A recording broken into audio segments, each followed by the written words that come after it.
안녕하세요, 터치아입니다. 오늘은 지난 시간에 이어서 아이들이 좋아지는 흐름에서 볼 수 있는 것들을 제가 소개해 드릴 거예요. 지난번 세 가지 기억하시죠? 이제 네 번째 말씀드릴 거예요. 아이들이 좋아지면요, 전체적으로 행동량이 많아집니다. 많아져요. 그래서 한 번 하던 게 뭐 두세 번 하기도 하고, 또 이전에 안 했던 것들 또 새로운 거 시도를 하기도 하고, 그래서 뭔가 모르게 아이가 하루에 보여주는 모습이 다양해지고 뭔가 좀 산만한 느낌도 들면서 짭스러운 그러한 소리, 행동, 표정, 감정 표현 이런 것들이 좀 많아지거든요. 그리고 그 행동량이 많아지면서 평상시에는 주세요 뭐 이렇게 얘기했던 것도 쫙 이렇게 좀 뭔가 표현이 거세진 느낌도 나고, 뭔가 아이가 존재감을 확실히 더 그전보다 더 존재감이 느껴지게끔 행동도 많아지고 거세지고 주장도 커지고 이렇게 하는 느낌이 듭니다. 행동량이 많아지면서 아까 앞서 얘기한 것처럼 성향적인 것도 조금 더 빈번하게 보이는 듯 하면서도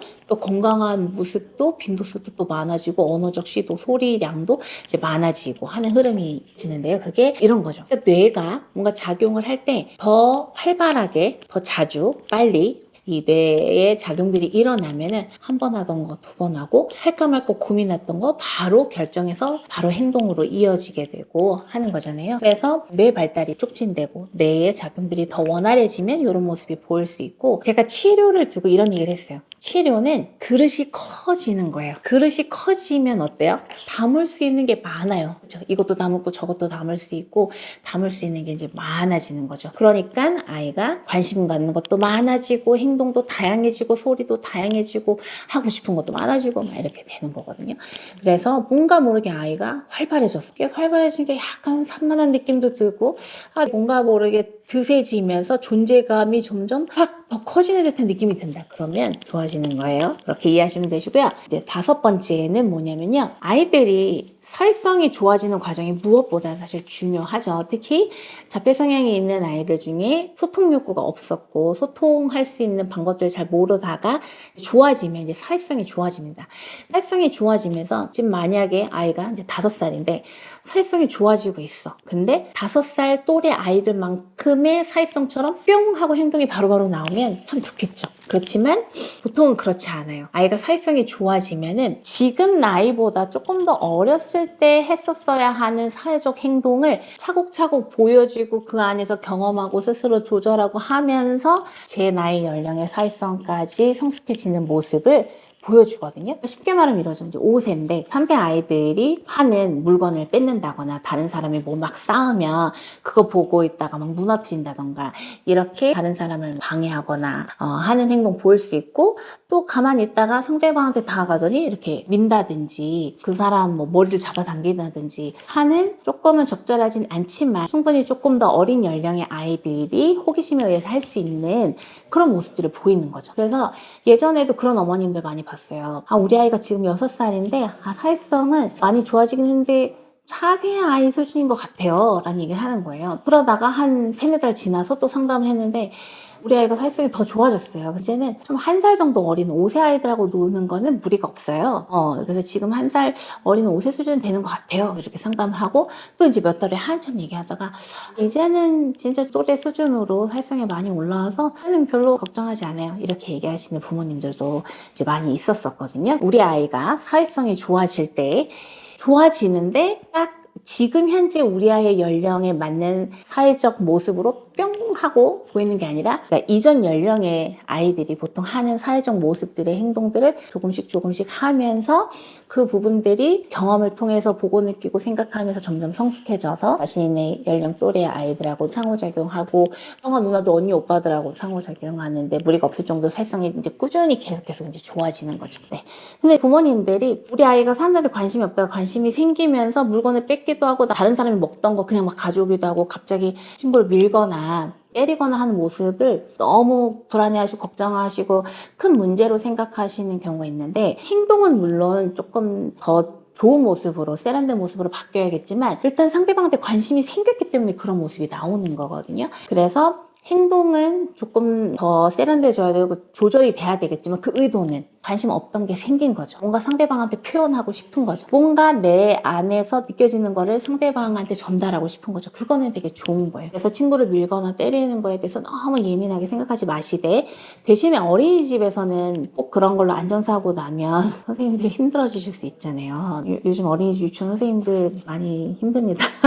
우리 서채 TV 보시는 부모님들만이라도 그냥 이해될 수 있는 자잘한 상황에 대해서는 조금 이해해 주셨으면 하는 게 있고, 그런 자잘한 거에도 다 컴플레인하고 또 신고하고 자꾸 이제 이러시면 우리 아이들 위해서 설 수 있는 선생님들이 별로 없어요. 그래서 친구들끼리 이렇게 하다가 밀치고 때리고 뭐 이렇게 한 부분들은 어떻게 보면 과정인데, 그런 상황이 일어났을 때 너무 선생님들한테 뭐라고 하지 마시고 아이들이 서로 알아가는 과정, 서로 성장해가는 과정이라고 이해를 해주셨으면 좋겠습니다. 그 다음에 이제 6번째는 뭐냐면요, 제가 이것도 역시나 이제 상담을 하면서 이런 상황이 많이 벌어지는 거예요. 아이가 처음에 와서 자폐 성향이 있어서 그 자폐 성향이 이제 좋아졌어요. 그거는 확실히 느껴졌어. 성향적인 것도 많이 소거되고 한데, 그러고 나서 이제 어머님이랑 상담을 합니다. 그럼 어머님이 이렇게 얘기하세요. 이제는 자폐 성향이 많이 없어져서 자폐는 아닌 것 같은데 그럼 혹시 지적장애인가요? 이런 질문을 하시는 경우가 많이 있어요. 근데 또 이 어머님이 그런 이제 생각이 들다가 몇 달 지나서 아이가 또 많이 좋아져요. 그러고 나서 상담을 했는데 어땠냐면, 이제는 지적장애는 아닌 것 같은데 혹시 ADHD일까요? 이렇게 질문을 하십니다. 그 아이가 지금도 기억이 나는데 진짜 많이 좋아졌어요. 빠른 속도로 많이 좋아졌고 했는데, 어머님이 불안도가 되게 높았고 눈물이 되게 많으신, 걱정이 많으신 분이었어요. 그래서 아이가 좋아진 것도 너무 좋고 감사하면서도 한편으로는 마음이 또 약간 이제 불안한 거죠. 그래서 아이를 보면은 마음이 편해졌다가도 그래도 약간의 부족한 모습을 보면 또 마음이 불안해지는 거죠. 근데 이제 이런 맥락에 얘기를 하시는 분들이 꽤 많았어요. 아이가 좀 좋아지고 나니까 자폐는 아닌데 혹시 지적장애일까요? 좀 한참 지나고 나서 지적장애는 아닌 것 같은데 혹시 ADHD일까요? 주의적 결핍 과잉행동장애일까요? 라고 이렇게 얘기하시는 경우가 있거든요. 그래서 이거를 하나는 이제 설명을 드리면, 자폐 성향이 있다는 건 사람들도 어쨌든 관심도 적고 소통하고자 하는 욕구가 낮은 거거든요. 근데 이제 이 부분이 좋아지면 사람들한테 관심이 생겨요. 그럼 관심이 생기면 그냥 관심 없이 쓱 지나갔던 사람을 이제 보겠죠. 그래서 그 사람이 하는 말이 듣고 그 사람이 하는 어떤 행동에 대해서 자꾸 반응하는데, 상호작용 해본 경험이 적으니까 한동안은 처리 속도가 느린 거예요. 이 사람이 말하는 거에 내가 어떻게 반응해야 되는 거지? 지금 친구들이 지금 막 우르르 뭔가를 하고 있는데 내가 뭐 해야 되는 거지? 경험이 부족하다 보니까 빠르게 판단하고 행동으로 바로바로 이어지지가 못하고 멈칫멈칫하고, 가끔은 어떻게 해야 될지 모르니까 멍한 거죠. 그런 반응 속도가 조금 느리고 멍한 모습을 보니까 혹시 뇌에 문제가 있나? 혹시 지적장애인가? 라는 느낌이 드신다는 부모님들이 많았던 거죠. 근데 이제 그러면서 아이들이 이제 좋아지죠. 좋아져서 사람들의 행동 보고 언어에 대해서 이해도 잘 하게 되고, 많이 경험하면서 판단 속도도 빨라지고 자신감도 생기면서 적극적으로 이런 행동 저런 행동 자신 있게 시도를 하거든요. 그러면 그 다음 과정은 어떻게 되냐면, 막 하고 싶은 게 많아. 내가 더 많이 하고 싶고 더 먼저 하고 싶고 1등 하고 싶고, 다른 애가 가지고 있는 것도 다 내가 하고 싶고 칭찬도 나만 받고 싶고 막 이런 것들이 막 올라오잖아요. 그럼 그 욕구들이 좀 조절이 잘 안 되는 거예요. 그 다음에 몸 쓰는 것도, 이전에는 조금 단조롭게 썼다가 이젠 친구들이랑 뛸 때 재밌는 걸 알았어. 그러니까 뛰면 안 되는 상황도 또 자꾸 뛰면서 놀고 싶은 거예요. 그러다 보니까 좀 조절이 안 되니까 산만한 것 같고 뭔가 너무 통제가 안 되는 것 같고, 그래서 그 행동 모습이 되게 과한 듯하게 이제 느껴지는 거죠. 그거는 뭐예요? 역시 조절해본 경험이 적기 때문에 그런 거예요. 그래서 이 과정은 되게 자연스러운 겁니다. 그래서 조절 능력은 조절하면서 키워지는 거예요. 경험하면서 이거에 대해서 아이가 이해하고 받아들이는 게 좋아지는 거죠. 그런 흐름이 가요. 느낌상 자폐인 것 같아서 치료 시작했는데 자폐 성향이 좀 없어지고 자폐는 아닌 것 같은데 그럼 지적장애인가 싶었는데, 또 그러한 부분들이 좋아지면서 그러면 지적장애는 아닌데 ADHD인가? 이렇게 그런 생각이 들다가 이제 조절 능력 좋아지고 사회성 계속 좋아지고 하면서 자폐 성향에서 이제 완전히 벗어나는 그런 이제 흐름이 이루어지는 거죠. 이제 마지막 7번째 흐름은 어떤 느낌이냐면요, 우리 아이들 중에 성향적인 특정 행동이 보이는 친구가 있어요. 눈을 막 흘킨다든지 눈앞에서 손을 막 흔들거나, 또는 뭐 손을 꼬고 있는다든지 팔짝팔짝 계속 반복적으로 뛴다든지 이런 행동을 보이는 친구들이 있는데, 예전에 어떤 친구가 있었냐면요, 눈앞에서 계속 눈들이 이렇게 약간 안으로 모이면서 이거를 계속 하는 친구가 있었거든요. 그 친구가 계속 많이 좋아지기 시작했어요. 근데 이 행동은 빨리 없어지진 않더라고요. 아까 얘기한 것처럼 활발해지면서 운동도 좀 많아졌던 흐름도 좀 보이고, 친구들한테 관심도 생기고, 하지만 친구들이랑 놀다가 그 중간중간에 또 이런 것들이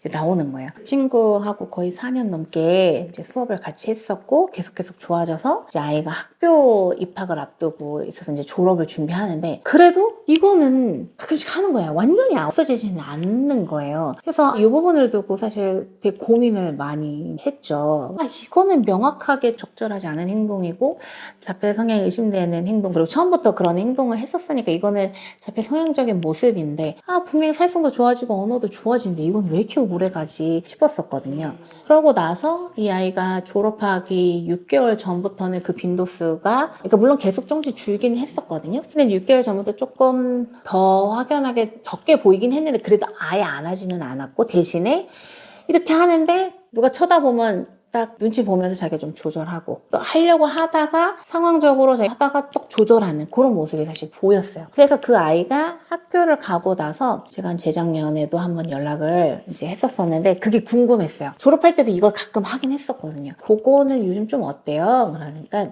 뭔가 공부를 하거나 집중할 때는 이걸 하는 건 아닌데 손으로 뭔가 쥐고 있으려는 그런 행동 모습은 있대요. 이거를 막 하진 않는데 그거를 자기가 조금 다른 방식으로 조절하는 방식으로 나온다고 하더라고요. 왜 우리도 뭐 긴장하고 하면 손에 막 계속 만져거리고 종이 막 꾸깃꾸깃하고, 어른들도 그런 이제 모습들이 있잖아요. 그래서 제가 이제 이 얘기를 드리는 거는, 행동적으로 이건 명확하게 자폐 성향적 특성으로 보이는 게 계속 있다고 하더라도 뭔가 본인 스스로 조절이 좀 더 잘 되고, 주변 상황에 따라 또는 다른 사람이 부르거나 놀자고 했을 때 전환이 좀 빠르게 된다. 빠르게 되면 이게 있다고 하더라도 그 성향은 굉장히 줄어드는 거예요. 그 행동이 있다고 해서 무조건 끝까지 계속 자폐 성향을 갖고 자폐 치료가 안 되는 게 아니라, 그게 뭔가 줄어들기도 했고 조절을 본인이 상황에 맞게 할 수 있다면 성향적인 거라고 보기 어렵고, 그냥 자기가 익숙한 혼자 놀이 영역으로 볼 수 있는 거죠. 제가 이전에도 자폐 성향적인 것과 혼자 놀이를 하는 건데 그 모습이 자폐 성향과 유사해서 자폐가 의심되는 경우, 이 두 가지가 비슷한 차지만 다르다고 말씀드렸어요. 그래서 혼자놀이 영역, 성향까지는 아닌데 이게 혼자놀이 영역에서 반복되는 것을 가지고 자폐 성향을 보진 않는데, 물론 이 구분을 하는 게 쉽지는 않아요. 쉽지는 않고, 처음에 분명히 자폐 성향적인 것도 명확했는데 사회성 좋아지고 자기 언어 표현도 잘하고 상호작용도 더 다양하게 되고 있는 상황에서 이런 성향들이 없어지진 않지만 뭔가 조절이 잘 되네? 전보다는 조절이 잘 되고 전보다는 상황에 봐서 자기가 안 하려고 노력하네? 라는 게 있으면 그거는 성향은 더 이상 아니라는 거죠. 그냥 혼자 놀이로 불쑥불쑥 튀어나올 수는 있지만 그거는 자폐 성향하고는 다른 성격의 것이라고 이해하셔야 됩니다. 그래서 제가 이제 7가지를 설명드렸는데, 저는 이 7가지를 부모님들이 기억하고 있다가 아이가 좋아지는 선상에서 맞아, 이거 터치아이 TV에서 얘기했던 거야. 맞아, 이 부분도 그때 얘기했었는데 우리 아이가 좋아지고 있구나.